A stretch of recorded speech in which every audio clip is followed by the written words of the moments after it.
With help from community members like you, the Good Shepherd Center is filled with pantry items this evening. Over the last several weeks, WECT Sons RV Company has been collecting non-perishable food items to donate to the Good Shepherd Center in Wilmington.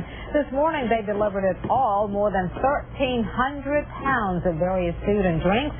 They delivered it in one of their motor vehicles. The WECT Sons want to thank everyone for their support. Very overwhelmed. It's been a very successful mission.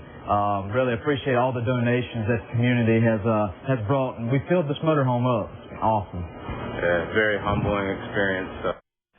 The WECT Sons say they will turn this food drive into an annual event. They did a great job with that.